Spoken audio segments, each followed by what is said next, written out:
Sometimes I had money, sometimes I had no money. Sometimes my fairy princess, like 10 minutes before the meeting was started, broke up with me outside on a bench. Other times I had done something bad that day to somebody, so that should have exiled me from the possibility of being available. And all of these different circumstances and conditions, mentally, emotionally, and physically, and circumstantially, that we can get into. A lot of them were a lot of variation in all those 19 years. And yet, if I was willing to walk in that room and sit down and open up to the possibility of sharing something with people, something happened. Like 1,000% of the time. Every Monday night, no matter what my condition was, no matter what was going on in my life. And it was sort of like the message was much more important than the messenger. The message's desire to get out or to express or to extend was much more important than any of the considerations of what you would call the messenger. Yeah?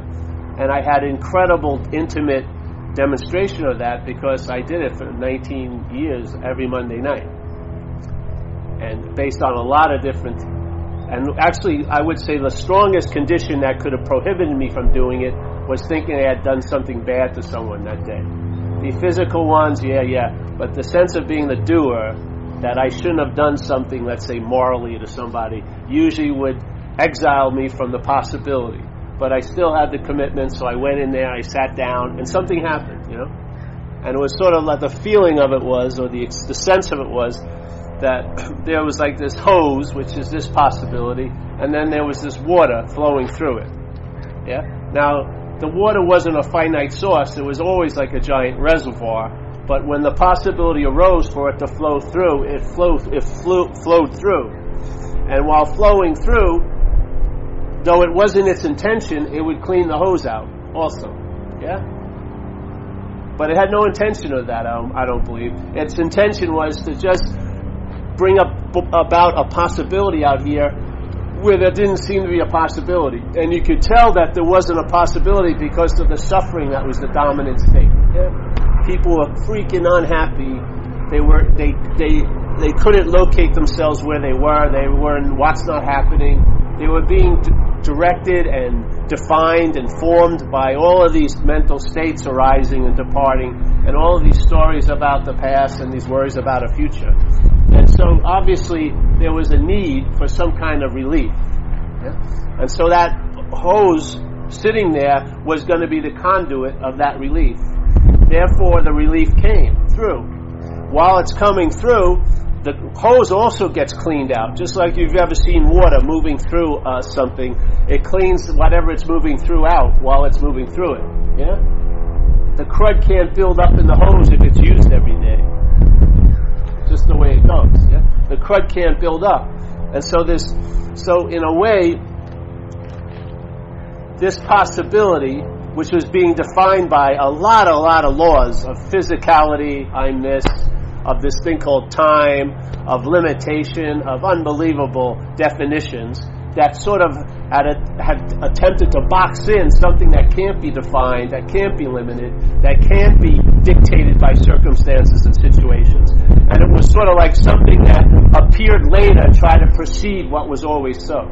Yeah? In other words, something that's appearing later are your conditions and your mental experiences and emotional states. They're appearing after the fact of the condition that's prior to it all. Yeah? And it's amazing how this heist has occurred where the value of what's so has been lost and been eclipsed in a sense through our experiences here of the value of what's not so, based on where the mind's putting its interest and attention. Now, in a sense, the mind put its interest and attention in this idea of being a long-lasting, independent, separate entity, a special someone who can find something else, something that someone else doesn't have, and who can lose something that someone else once had, and all of these special qualities that we seem to have, that getting obsessed with that to a point where it becomes an identification as that, as soon as that occurs, if you get tired of the system, if you feel like you'd like relief from the system, the only way you can look for relief from the system is as the system. because the identification has already been set like concrete, you know? It's like maybe you were just playing around and there was this soft little material and you put your hand in there, yeah? But then it solidifies, and now every day you walk by, you see that hand with the year 1983 underneath it, yeah? You're constantly being remembered and defined by that moment because it's now set in cement. That's the way the selfing is occurring. It's defining us as a location. And even when mental winds and other modalities of mind come and express to us, just like how could a true down-and-out junkie addict become a quote-unquote AA saint? It's an impossibility. If it was a true junkie addict, that would be its nature. Yeah? Even in the saintliness, it would show that addiction. But the fact is, you're not that. You were not the addict, and you're not the recovered person in a way. These are just possibilities that are being entertained by a free-form, free-range mind. Yeah? So here, let's say you're in self-centeredness. We're locked in this, and this is just a schematic, just as a visual. We're locked in this self-centeredness, and then all these other possibilities of mind are now outside the realm of possibility. And this isn't even a circle. It's more like a square. It's like a frame. Where everything else that's surrounding it is circular. This is like a frame. Yeah? Like a distinct, very defined, conceptualized view called self-centeredness. And the mind, in a sense, it's like, here's the mind almost like a marathon runner that now has been sequestered into a closet. Yeah? Now it's going to have races all day, but every race is going to be pretty damn fucking the same old. And what the mind comes up with is making different scenery, so it looks like it's a different lap, but it's the same old after a while. And you know it's the same old. So you have a real dis-ease in here. Yeah? And so that promotes what? A wanting to escape, which is a natural response, yeah? If a big bug landed on my arm right now, the first thing I would do would knock it off. Yeah?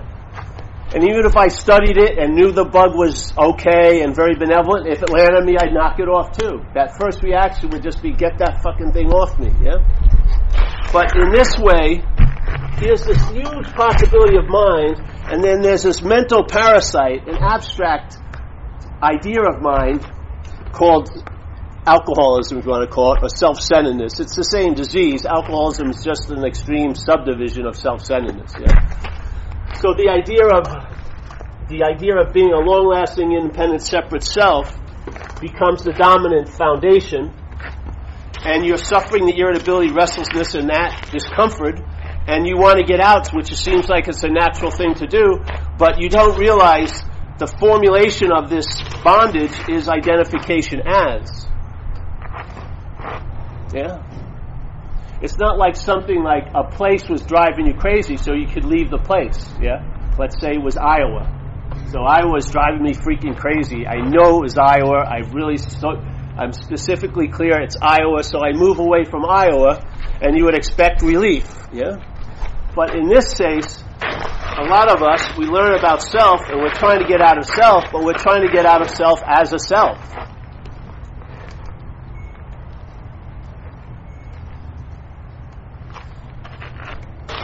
So you're trying to get out of the system,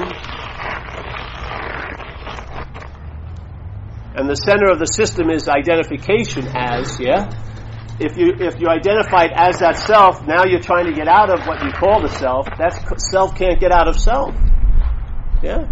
That's the dilemma all of us are running into. Even in recovery. We hear about it all the time. Self can't get out of self, and yet at that moment, we're hoping that bit of information will help self get out of self. Yeah? That's what's happening. Every thought reverts back into the system of you're the thinker of it. It's like every time you fire, the gun it just clicks and clicks and clicks. So this idea of self, trying to get out of self, is just another form of being in this self. When there's a surrender or a recognition, or maybe the system exhausts the mind so much by its futility and failure that the mind breaks out of that shell, Yeah? Then the mind, what does it do? It entertains a possibility of mind outside the frame.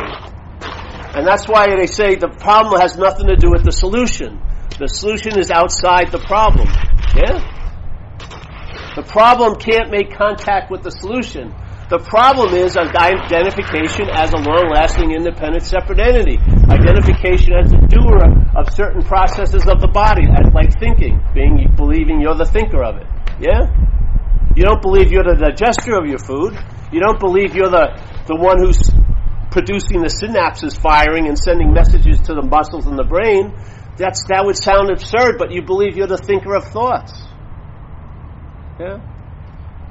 And every time, and then again, now the thoughts seem to be driving you crazy, but what allows that to occur and fester and find a petri dish to grow and manifest in a multitudinous ways, perversions and weird fucking neuroses and all like that, the petri dish, yes, is feeling you're the thinker. That's the petri dish. That's what keeps mind in the frame of being the doer. That's what keeps mind beholden to its actions, either being proud about them or having shame and guilt about them. That's the glue. Yeah? The glue is identification as self. It didn't happen. It's happening. Yeah? It's a glue that has to be applied every moment. Yeah? And not every moment, but every moment in time. The freedom is in every moment. Yeah? But when the moment becomes a mental moment, in other words, where you become the one who's in the life, when there's a sense of it's you that life's happening to, that's now a time moment. That's not the moment. The moment is at the point of conscious contact. Where we show up is the secondary point, which is a mental process. Oh, life's happening to me. Yeah? That's the point of view I live under. I don't live under the point of view as life's happening. I see life's happening to me. I'm doing it, or it's being done to me, or somehow. Yes? That's not moment. That's a time moment. The freedom is right at the point where that's being developed, because it takes time for the bondage of self to be applied, because it's like a glue that has to be applied every mental moment. The freedom from the glue is the moment. Yeah? To be conscious of the consciousness that's in contact. Yeah? Instead of being conscious of the thought that it's you that's in contact. Yeah? Once you're conscious that the consciousness is in contact, you will also be conscious of the thought saying that you're the one that's in contact. But you will now see it, not see from it. Yeah? The seeing will allow you to see that. When you're seeing from it, it's turned into a form of looking called self-centeredness. That's it. The seeing gets hijacked, now it's turned into a form of looking. It's still seeing, but it's now in an interpretive way. It's called looking. And every time you keep looking for the truth, you're never going to freaking find it. Because, of course, from the form of looking, you is the truth, the self, which is a falsehood, and then everything else gets objectified as something the self can either acquire or forget or dismiss, like God or truth and stuff like that. As soon as you objectify what cannot be objectified, you lose it. Yeah? You can't find it, no matter how much you look for it. You'll never find it. Have you? How much more evidence do you need? You want 10 more years of not finding it to finally convince yourself? And what self would be convinced? The self that you're not? Yeah, it will never be convinced. It can only be convinced and unconvinced, convinced and unconvinced. You can't find a certainty there. You cannot rely on this. This is not going to come with you. It's not going to give you the affirmation you finally want. It's not going to stop. It's just a process. It's going to keep on processing. Yeah? There's going to be a couple of, it's sort of like you're going to be sitting at dinner and you're going to get the meal fresh out of the oven, and then you're going to get the review of that meal. Yeah? The mental process is going to review the meal called your daily life, or you're going to be experiencing or really living the life that's happening. One or the other. They're both being served at the same time. Actually, one is being served now, and the other one's being served in a mental now. Yeah? But when you're established as a long-lasting, independent, separate entity, because you are not that, you can only be established as that, seemingly. When you're established there, you're taking the mental meal to be the real meal.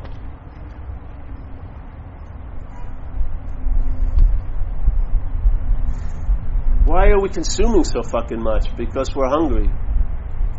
We're not satisfied. The real meal has the nutrients we're looking for.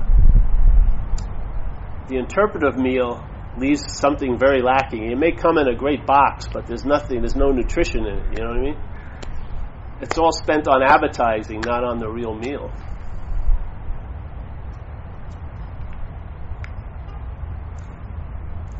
And from the secondary point of view, it tells you that this has to stop for you to be free.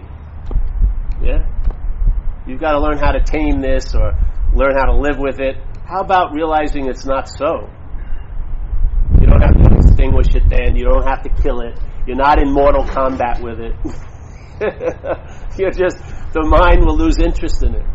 Yeah? And then it will break out of this false frame and now start accessing other modalities of mind. Yeah? I like to call them downloads. And I've had enough times in my life where downloads have exhibited that there is no one that's receiving them. There's just a possibility that they're moving through.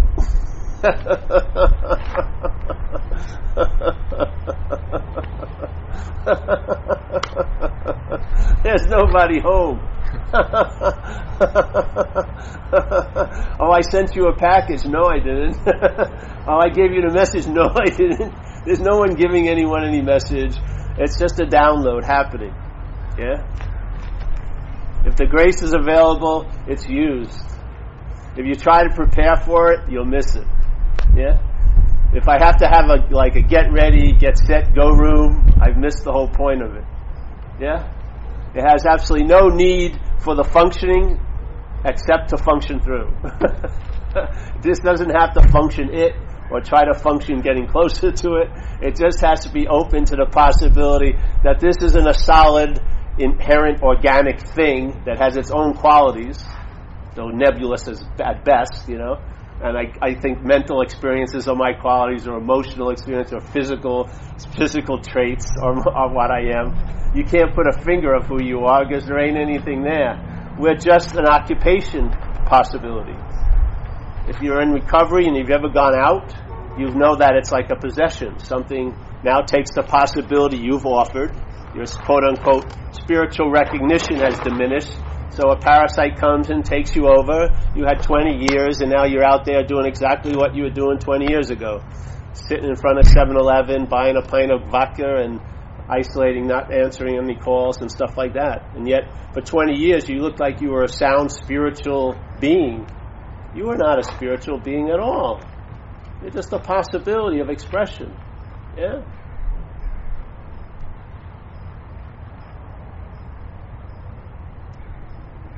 You know, sometimes how that craziness wants to express, it's like knocking on every door to get out. The same thing with the benevolence, in a way, if you want to call it that, or even beyond the benevolence and other stuff.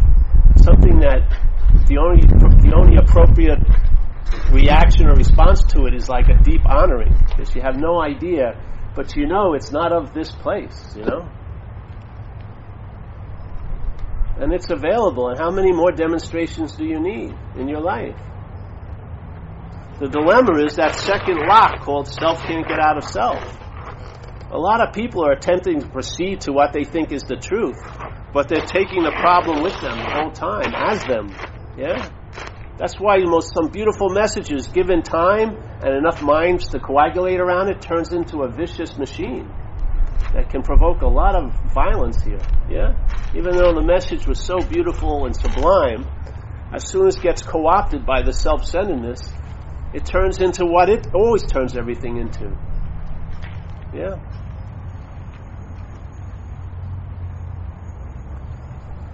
So I did that stuff, trying to move out of what I'm not in. It was very unsuccessful. Yeah. I moved somewhere else to move out of what I wasn't in, and it wouldn't work in Thailand. I moved to Australia to get out of what I wasn't in. It wouldn't work there. I come back here to get out of what I wasn't in. It wouldn't work here. And after a while, and after you keep applying self-centeredness to that experience, thinking it's your fault, your fault, your fault, of course, how could it not be your fault? You're the center of the universe. I must be doing something wrong. Finally, that fucking failed, and I realized, Jesus Christ, I can't get out of this thing, because how can I transcend an imaginary place?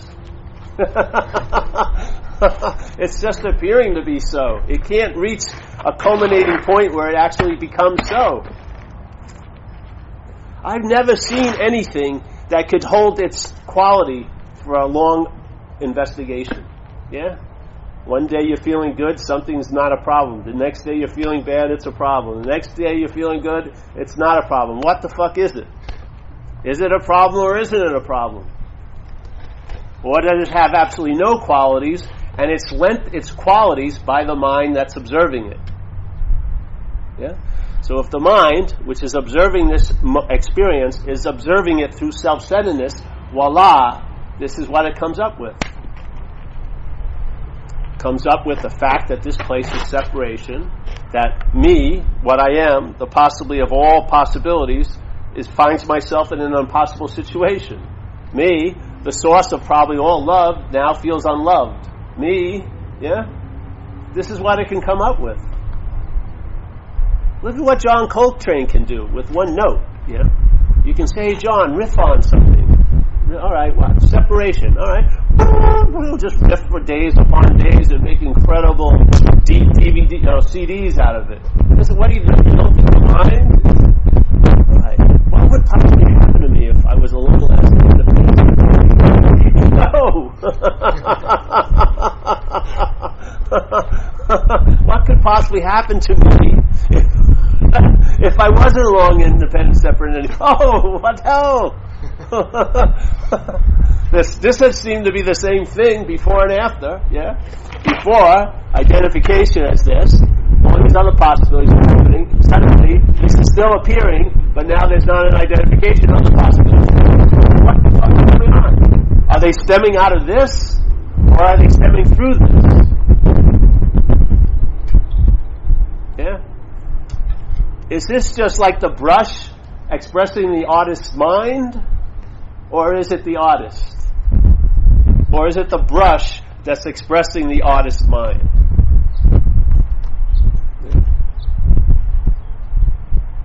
Like Michelangelo said when he did the David, he just started knocking the shit away from David in the stone. He wasn't, you know what I mean? That was mind expressing itself through the chisel of Michelangelo. As the chisel of Michelangelo was different. Yeah?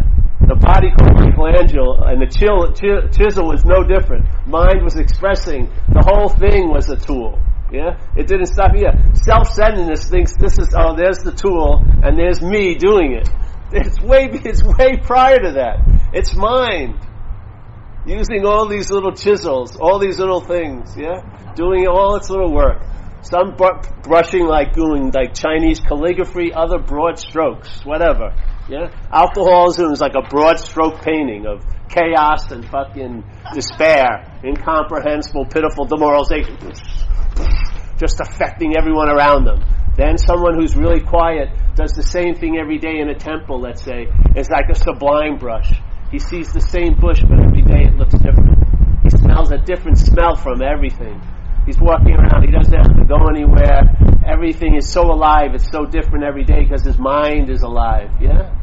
So he's like a very subtle brush painting. But there's no him, and then the brush. There's mind, and him and the brush are the vehicle. Yeah? She and the brush is the vehicle. If the mind is totally obsessed with self and tends to go towards alcoholism, that vehicle is going to be a down-and-out junkie. All the qualities it's demonstrated when it was a kid are gone. The light in its eyes is finished. It's immoral, it's rat-like, it's a parasitical personality. Suddenly something happens.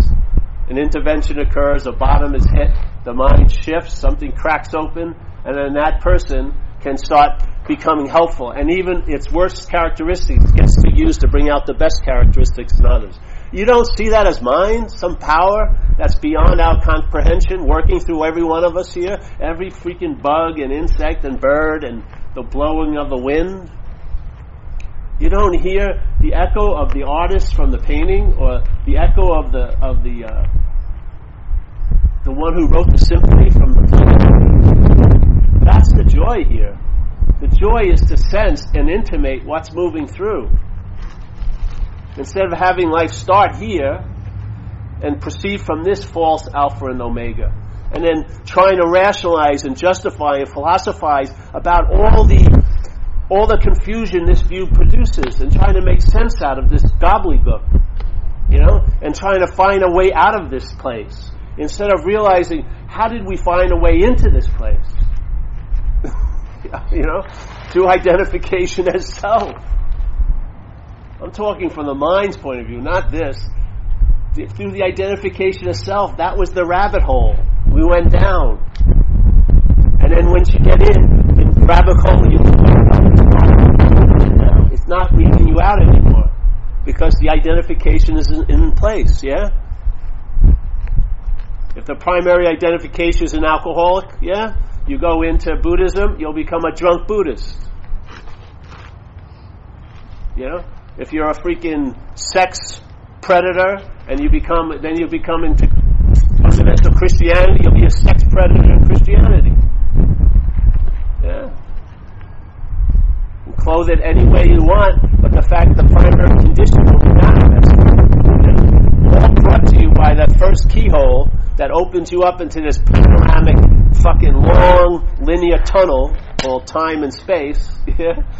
It's through the keyhole of self-centeredness. Yeah. If I'm not that, which all of this relies on, yeah, if I'm not, all the meaning I've given everything relies on where the meaning's coming from. If I'm not that, then what's going to happen? I'm going to find out what's actually going on. I'm not going to know it. Yeah, I can hear it. Even if I hear the most articulate description of it, it won't really make sense until I find out about it in my own experience, by walking around entertaining possibilities. But when you find out about it, that's a concrete, very convincing understanding and knowledge. Yeah, that becomes sound enough to produce an immunity to getting caught back into this frame, this conceptual frame of self-centeredness. You'll start having immunity to it, because the siren calls of this system is the thought system. To hearing what the thoughts imply. Like people saying to me, it sounds funny, but they go, "Oh, Paul, you're growing your hair longer." I say, actually, I'm not. I'm just not cutting my hair. It has nothing to do with growing it longer. I'm not going home and pulling it out, and Sunday's my day to grow my hair longer. I go in and hang it off here. I'm not doing a damn fucking thing. I'm just not doing something. Yeah? I'm just not cutting it. It's not what it's like. You let the information in, let it percolate, and then you find out, and it'll be convincing, not because so-and-so Buddha said it, but because you intimate it. Yeah? Buddha ain't going to be with you all day. You don't have no idea. I wasn't even who he was probably back then. But you're going to be here, in a sense, yeah? That's where the solution lies. It's in you. Now, everyone and all these things can be different hoses for that same mind downloading. But it's the mind inherently right where you are that needs to be really recognized. That bell needs to be rung, yeah? So you can hear the echo of it in yourself during your own day. So it'll be like the solution will be always available at all times right where you are, with no requirement necessary. That makes you very, very relaxed and relieved about the solution. If the solution is even 2 feet away from you, it's going to provoke anxiety from the mental condition that you can lose it. What did I do? I'm not there anymore. That's why I see some people, they want to rush right into quote-unquote spirituality, but they have no foundation in life. It's crazy. The mind's just going to use that information to beat the hell out of themselves. You know what I mean? Way too much information. The mind's just going to have a field day. comparing with that idea when you can't even make your bed in the morning. You know what I mean? You're still getting loaded every day. Getting loaded and reading Chuang Tzu isn't really appropriate. It doesn't work well, you know? You're not going to follow the Tao, you know, with 12 beers usually, you know? It's just like, even Buddhism had the middle way. 12 beers ain't the middle way. That's sort of an extreme going one way, you know what I mean? It's just like, how's the mind being embroiled in all that, like being glued to that flypaper, be able to sort of entertain the possibilities of open sky? It would just drive you crazy, even more.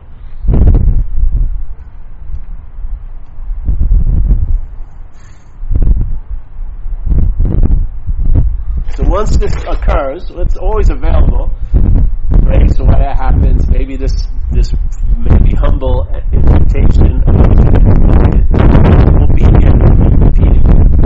That's a valuable quality.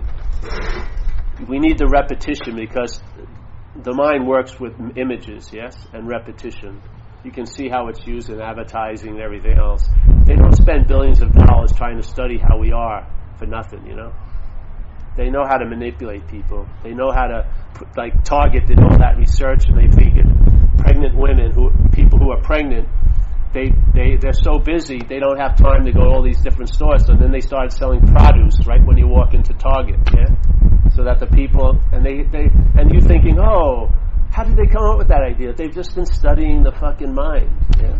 It's quite easy. It's very easy to see. Just like if you say the first thing on news is a lie, it becomes the truth to most people. And if you bring the truth in, it becomes a debate. And you can't win a debate with a lie and the truth. The only way you can win is saying it's a lie. But if it's already been established, you get that emotional, the mind's into it. It doesn't matter how many times it gets denied, and all the facts, the emotional hit is, they're fucking with me, whatever. This is what happens. So here, you entertain these possibilities. The grace is there. You're willing to be a hose. It downloads because it wants to express itself. Yeah, just like self-centeredness wants to express itself. It wants to be special, right? And right, mind wants to express itself. Other aspects of mind that aren't centered on self, it wants to express itself, and will gladly choose you just like self-centeredness has chosen you. You're not a chosen one. It's just looking for any possibility to get out here and express. Yeah, it's not a form, so it can have an effect somewhere through us. Yeah. We're always being possessed, either by a higher form of vibration or a lower form of vibration. It's constantly going on. There's no established you to fight it on you off. You know what I mean? You're like, look at greed. Do you think a person's greedy, or is they just expressing greed? They're expressing greed, yeah? People who are totally addicted to power, look at what they do seemingly to other people. They're just being used by this mental wind called power. That's all. If they go home to their family, they're probably beautiful people. And then in the daytime, they're ordering like 10,000 people getting killed. Yeah? That's what he used to flip out with Adolf Eichmann. They read his diaries. He was killing overseeing 50,000 people getting murdered every day. And he'd go home to his wife and 2 kids, play with them, and he voiced his love for them, and the kids loved him. You know what I mean?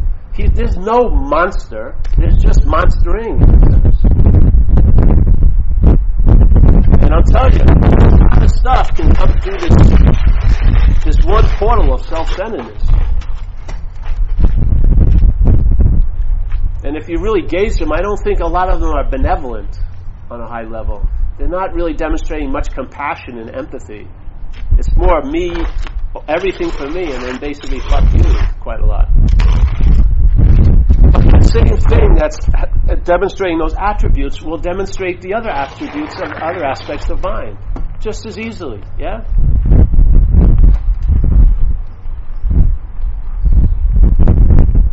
The selfing, it's like the Old Testament God. It doesn't like any other gods before it because it becomes identification as. And now it will allow you to seek for other gods, but it will be you who become the knower of those gods. And so you'll still be the bigger God. So in a way, you're never getting out of self because you could never have been in self. That was the weirdest back door I finally found. I was busily working to try to get out of something I wasn't in. When I realized I wasn't in it, then I had the experience of being out of it. Yeah? While I was trying to get out of it, I wasn't having the experience of being out of it. I was having the experience of trying to get out of it. But when I gave up trying to get out of it, I had the experience of being out of it.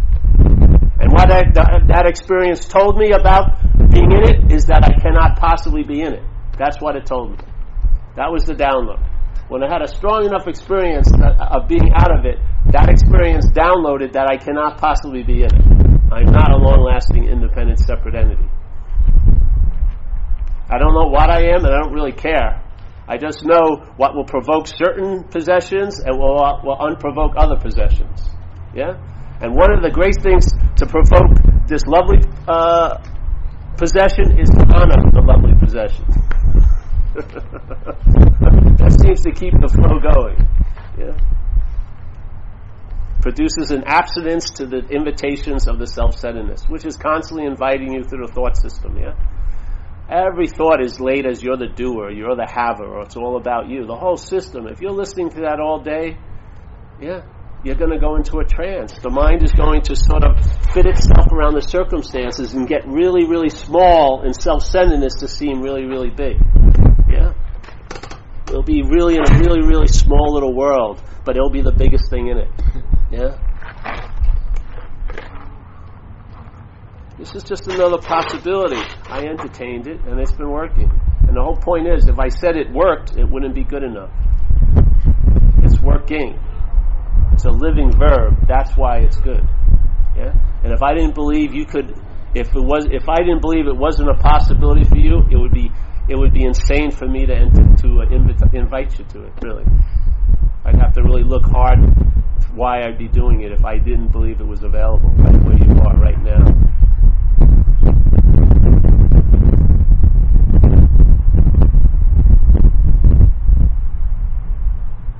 So the entrance isn't the entrance to that is not an exiting from this. The real exiting from this is that you never entered it. That's my view.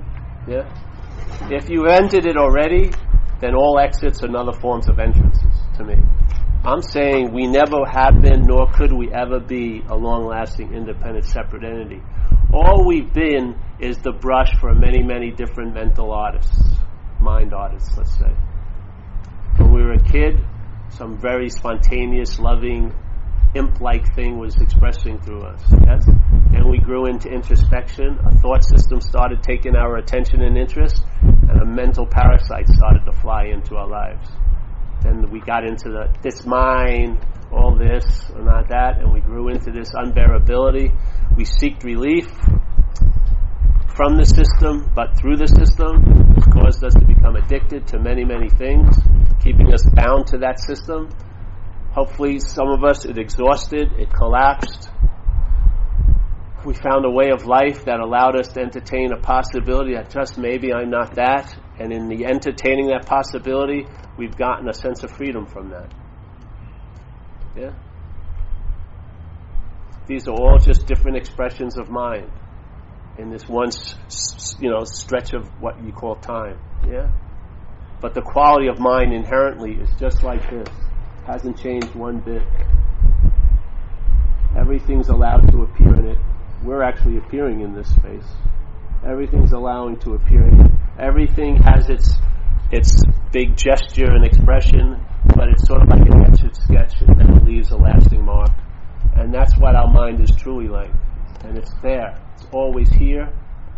It's always here because it's always there, in a sense. Yeah. I find it's a great leavening agent to your day, that you'll get an immunity to the thought system. You won't be so easily saying aye to its little navigations, It gives you a little protocol and your destinations, and you say, but I've been to Fantasy Island many times. Oh, it's going to be different this time. Now do this and do that and do this and do that. No, I've been, no, sign up. No, now we're being navigated by something else. Yeah? and find out. And I'll tell you, being touched by it for quite a while,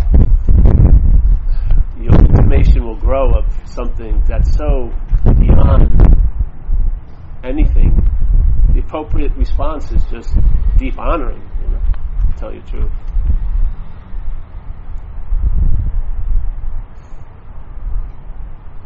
I mean, we're sentient as this brush, so we can sense the artist moving through us.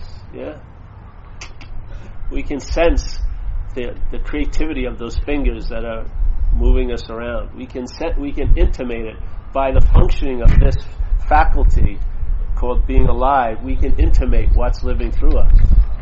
That's one of the great qualities of this brush. It's not like a stone or a tree. Maybe trees do have it too, but we're sentient.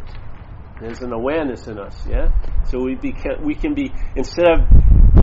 become aware of being moved instead of being unaware as the mover. Yeah.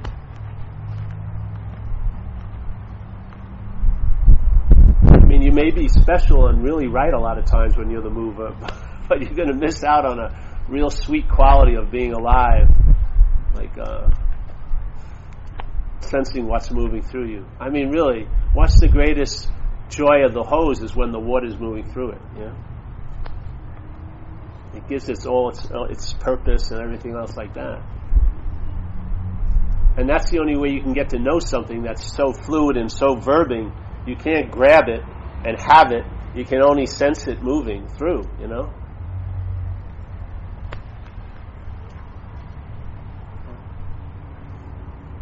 Yeah. So, I mean, how many different people have you been? What were you before? And now you're a spiritual seeker or something, right?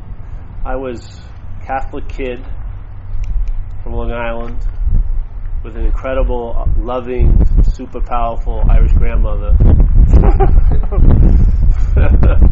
I think I drove my dog crazy. I loved it so much. I had to put it to rest. It used to bite people if they came near me. Then, then that self-centeredness really kicked in. 6 years old, went to school. Started thinking way too much about how everything meant to me. Caused a real disease from 6 to 11, 6 to 12. Then I was dying for some relief. I didn't know what it was. I found beer, and that was what I was looking for. I didn't know that's what I was looking for, but what it did for me is what I was looking for. Of course, I pursued that at breakneck speed. That wasn't enough quickly. I had to go into drugs. It wasn't enough just to snort drugs. I had to shoot drugs. It wasn't enough to shoot drugs in my arm. I had to shoot it into my neck. It wasn't enough. Nothing was ever enough. Decide, at the end when I'm 30s, I'm totally washed up. Just don't even have any hope that anything could ever change. Just trying to stay unconscious until I got arrested or went into another institution or died. Then one day, regular day at the office, just drinking with a guy I didn't know. A download occurred, froze my selfing, froze that aspect of that mental process, which is producing the sense of self, froze it for about 3 minutes. Had a clear recognition that something goes on when I'm not going on. Information downloaded, made a phone call, ended up in an AA meeting the next day. Been sober and clean now 25 years. In those 25 years, looked into some other possibilities, not leaving the foundation of what AA provided. It works really well for me. Found this information, did a lot of Buddhism and stuff, and then found this. This became my last answer, 13, 14 years ago. I was put in a position of can't have it, can't know it, but can entertain it. Yeah? And entertaining it in a way, which is, the mind's one of its innate qualities here is entertaining. That's how this seems to be happening. So the mind, it's what you give it to entertain that's going to really make it. It's a form of expression, not that its ability to entertain, because it's what gives it, what takes fruit is what it's entertaining through, what vehicle. So I was entertaining a lot of mental hells and emotional hells and pitiful, incomprehensible demoralization in this head through self-centeredness, through addiction. That was freed, and now entertain these possibilities. time stranglehold was loosened up. The partitioning of days, months, years, things from no thing got way looser. All the imaginary lines of everything got washed out. Things just seemed to be a giant mural. Something just keeps on incessantly being on, seeking expression. Choose it through you or me or them. It doesn't matter. Leaf, look at this, everything. Get the sense of that happening all the time. The mental state refuses to put down its megaphone. Wants to keep shouting I, me, my all day. There's a sense of real compassion in a sense for it, because it can't help itself. It's like locked in its own little making. Can't get out because it can't get in, really. And then just start entertaining, sharing this message, and watching people travel lighter over the years, feel relieved of the burden of self, feel relieved from the need to be liberated, which is even bigger, I think. Because all need for liberation comes from something, really. You don't need liberation at all. This is a time of expression. It's not about liberation from expression. This is expression. This is what manifestation is. Liberation is no-thingness. Manifestation is expression, So, so that's how it goes. Go to AA meetings. Almost every meeting I ever go to, sense the presence of a loving power that's expressing itself through our group conscience, just like today. It's expressing itself by listening. It's expressing itself by talking. It's the same. It's the same mind doing it all. It's nice to be in on the inside joke. It really is. No sense of I just can't tell you. It's like all my grandmother and mother's love combined when I was a kid, which I don't think I could have been more loved than by my grandmother. But this is like quantum. They were expressions of this, But so that's what happens. And you can find a lot of things to help you out this world. Hopefully this just gives you nothing, leaves you with nothing, so that you got to really see that, there are a lot of temporary needs, a lot of days. Like if you're having a rough day, maybe a movie would be good. If you're having a hard time, maybe stop and sit near water. But those they're not going to lead you anywhere other than where you already are. Just skillful means are necessary here. But the means aren't the end. You are the end already. Using the means just to recognize it's endless. That's all. So even the means get put down. And then you're used constantly in your life. But everyone's being used. But the sense of knowing what's using this possibility is just another great possibility this possibility has. Recognize what's using. A sense of what's happening. And then you get a tan too. It's amazing. You get a tan. People are spending $50 for a suntan booth. We're getting satsang and a tan. Fucking unbelievable. It's very inclusive. It works on so many levels. That's the whole point. See, if you went shopping for yourself, you'd never find what you need. You never would. You got too many ideas. You'd come back with a lot of something, but it would all end up to be nothing. But if you give up and you just get into the nothing, that's the gift that keeps on giving. Seriously. Really. Something will intimate what's essential. And you'll be drawn to it. That's what happens. Just see, all you are is almost like a tuning device, You pick up things, and then things vibrate, and then they manifest through the tuning, through this fork. The fork isn't anything of itself, It's being hit by mind, and it's making a vibration. That vibration takes form or expression here. The tuning fork isn't playing itself. The guitar isn't playing itself. The hose isn't the water. It's facilitating the water to come through. The eye isn't seeing, the ear isn't hearing. It facilitates seeing and hearing, but it's not seeing and hearing. Yeah? Something else is doing everything. And you and I can be in on that. We can have a humble recognition, a true humility of our position here. Yeah. So when it wants to go somewhere, you go. It will spend your time, but it won't spend your time when it's held as my time. Yeah. If you're holding it as your time, my time, there's the resistance. But if there's just, you'll be better for it. Just like so many people in recovery, they do service, you know.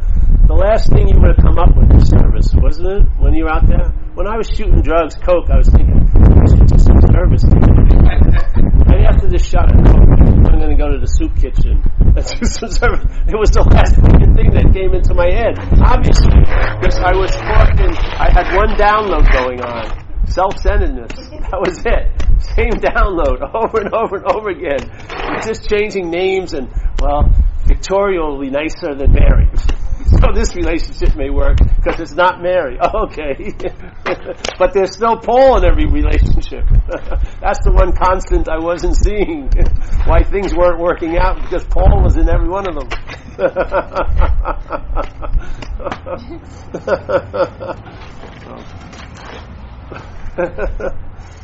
There is a solution, I'm telling you. Seriously. Beyond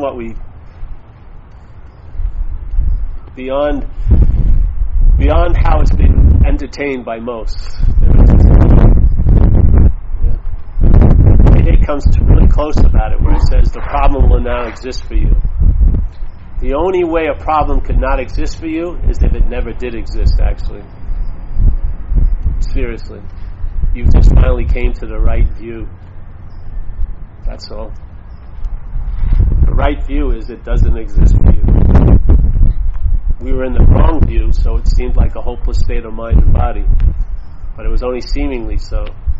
The right view is it doesn't exist for you.